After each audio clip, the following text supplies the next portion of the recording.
My topic of choice is always ETC. So, I'm gonna shill ETC today. For the love of Ethereum, because it is Ethereum, it's the original Ethereum, and I want to convince people that it's not dead and it's going places. So here we go. I'll go quickly over the origins of it, why it exists, the controversy surrounding it, its philosophy, and where it's going. So, probably most of you know about Ethereum. I guess the original title on the Ethereum website was Build Unstoppable Applications. And that's what drew me to it. It was the spirit of immutability and unstoppability, and the idea of applications that run exactly as programmed without downtime, censorship, or third-party interference. That was the original Ethereum vision. But what happened was slightly different. In mid-2016, there was a contract on Ethereum that got hacked called the Dapp, and about $150 million were at risk. And the end result was that it was undone via a hard fork, which caused a permanent chain split between Ethereum mainline and Ethereum Classic. Ethereum Classic maintaining the original code base. There were some things that happened around the decision making of the hard fork that I'll go into detail in a second. One being this last minute carbon vote, which was what determined whether or not the hard fork would go ahead, basically. So the controversies. First thing is that there's a massive conflict of interest, being that all of the curators of the DAO were in the Ethereum Foundation. So basically they had control over the outcome of the fork, and they were obviously financially incentivized to do what would save their asses. Another problem was that it was completely unnecessary. 70% of the funds were already secured, and the remaining 30 would almost certainly have been secured had they not done the hard fork. What do you mean by secured? Moved away from the saved from the hacker. Yeah. There was a last minute carbon vote with 12 hours notice. They asked people to signal whether or not the default settings in Geth, which is the main Ethereum client, should be for or against the hard fork, without warning anyone. So they're like, okay, now we're going to use this vote. It also sets a bad precedent because in the future people are going to be like, well, if you did it for the DAO, then why aren't you doing it for a hack? The other weird thing that went on was the group that secured the 70% of the funds, aka Robinhood Group, managed to secure 70% before the hard fork, so that would have been fine. They still went with the hard fork anyway. The problem was that they stopped what would have got the rest of the funds back on the ETC chain. And they didn't allow anyone else to get the funds back because they were in control of the keys that would allow them to do that. They then handed those funds over after the hard fork, the ETC that is, to another group called White Hat Group, which is way more anonymous. There's only like 1 or 2 people that we know who they are. But we do know they're very associated with Slockit, who are the creators of the DAO. So a lot of nepotism going on in this process. At this point, White Hat Group attempted to dump all of the ETC onto Poloniex and several other exchanges after tumbling it, which didn't go unnoticed, and luckily those funds were frozen. They then decided to refund those funds to people using a withdrawal contract on the Ethereum chain. So they got caught trying to sell it and then decided to give it back.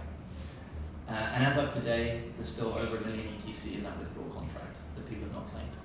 So, philosophy. What it's really about is the original Ethereum vision, which was build unstoppable applications. In fact, we took the exact wording and put it on the Ethereum Classic website because that's what it's really about. It's about censorship resistance and not being able to be tampered by third parties. This is literally what was on the original Ethereum website. This is the way a lot of Ethereum Classic people like to think about it. The original chain and the Ethereum Classic fork. During the fork, a lot of loud voices were saying that Ethereum Classic is a scam. It's just there for trying to rip people off and to confuse people. But unlike something like Bitcoin Cash, it was the original chain, not a fork of Bitcoin. Philosophy, decentralized, immutable, unstoppable. There is no leader in Ethereum Classic. It's a bit like Bitcoin, where there's no Satoshi.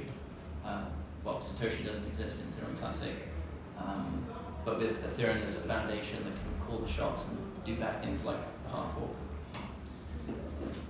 A quick rundown of why I like Ethereum Classic. Some notable ones is that there is no, proof of work is big, but the scalability thing is the most important thing. Like Ethereum mainnet is trying to scale using proof of stake and multiple shards and stuff. But in my opinion, that's a bad way to scale because the only real world scale is layer 2 with Lightning Network and optimistic rollup and that kind of thing. So to put it visually, this is how I describe Ethereum Classic. Bitcoin has the proof of work strong foundation. Ethereum has the smart contract usability. And you put them together and you get Lego bricks. Where are we today? There's dozens of developers working on Ethereum Classic, not as many as Ethereum, I admit, but there are some big names there, and some of them are from the Ethereum Foundation themselves. Those switch sides, or at least helping out. And of course, all the stuff that's happening on Ethereum can also be ported over quite easily to Ethereum Classic. There's multiple summits that have happened. The latest one was in Vancouver. And these are all the activity things that have happened. There's been multiple hard forks on Ethereum Classic for protocol upgrades, which is okay in the Ethereum philosophy. Some people say that any hard fork goes against immutability, but that's a misunderstanding. So this is the controversial part, and the next slide might trigger some Ethereum people. But this is what I think might happen during Ethereum 2.0. Because it's a very ambitious project and it could completely fuck up. Another problem is that Ethereum doesn't really have a cohesive philosophy. Like this was a big poll by one of the main Ethereum promoters on Twitter asking what happens if there's a DAO-like incident, and there isn't really a consensus there, which is problematic. So my assertion is that ETH has an identity crisis. Within the community, they don't know what's going to happen if there's another big problem. And will that cause another DAO-like hard fork? We know in Ethereum Classic that's definitely not going to happen, but in Ethereum it could cause a lot of issues. I think proof of work is way better than proof of stake. It's more secure. There are major game theoretical problems with proof of stake that's quite technical. I could get into later if you like. It's also less fungible and private. We were just talking about stake load on Ethereum, and this is a major problem that for Ethereum people, it's solved by proof of stake, right? Forget about it, just float the chain, we'll fix it later. But I don't think that's a good answer. ETC is aiming to lower the gas limit, and there are other interesting ways of doing that. Smaller blocks are better for long-term sustainability, in my opinion. The transition from 1 to 2 is going to be a nightmare, basically. They're going to have to maintain 2 clients with the same value coin, some kind of bridge, but the exchanges are going to have to support both tokens, and they're both going to have their own prices, right?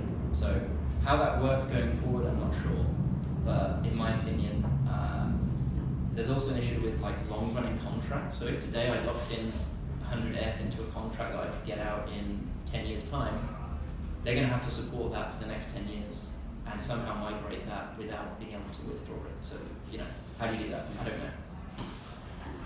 I will be very quickly rounding this up with some criticisms of ETC in my answer to them. ETC does not have many Dapps, that's true. It does have some, but the nice thing is that contracts can be very easily migrated. Soon Ethereum Classic is going to have Uniswap and stablecoins and other Dapps coming over, and I'm personally working on some of those, so it's going to happen. Ethereum Classic doesn't have a network effect, which is kind of true. A network effect is important, but it's not the be-all and end-all. I think if, for example, ETH shoots itself in the foot, then Ethereum Classic is plan B or plan C, and eventually it will be the biggest proof-of-work smart contract platform because the others are proof of stake. So it will have a network effect of some sort. Ethereum Classic did have a 51% attack, and turns out they don't really matter that much. Before this happened, everyone thought that if a 51% attack happens, then it will destroy the chain, it will have no value, it's completely worthless. But turns out the price was pretty much unaffected. Yes, some exchanges lost a bit of money. They basically just increased their confirmation times, and that's what confirmations are for. Like, just change the way you think about 51% attacks to be between the receiver and the sender, and the whole network's okay as long as, well, you have enough confirmations, basically. So Ethereum class is like a honey badger.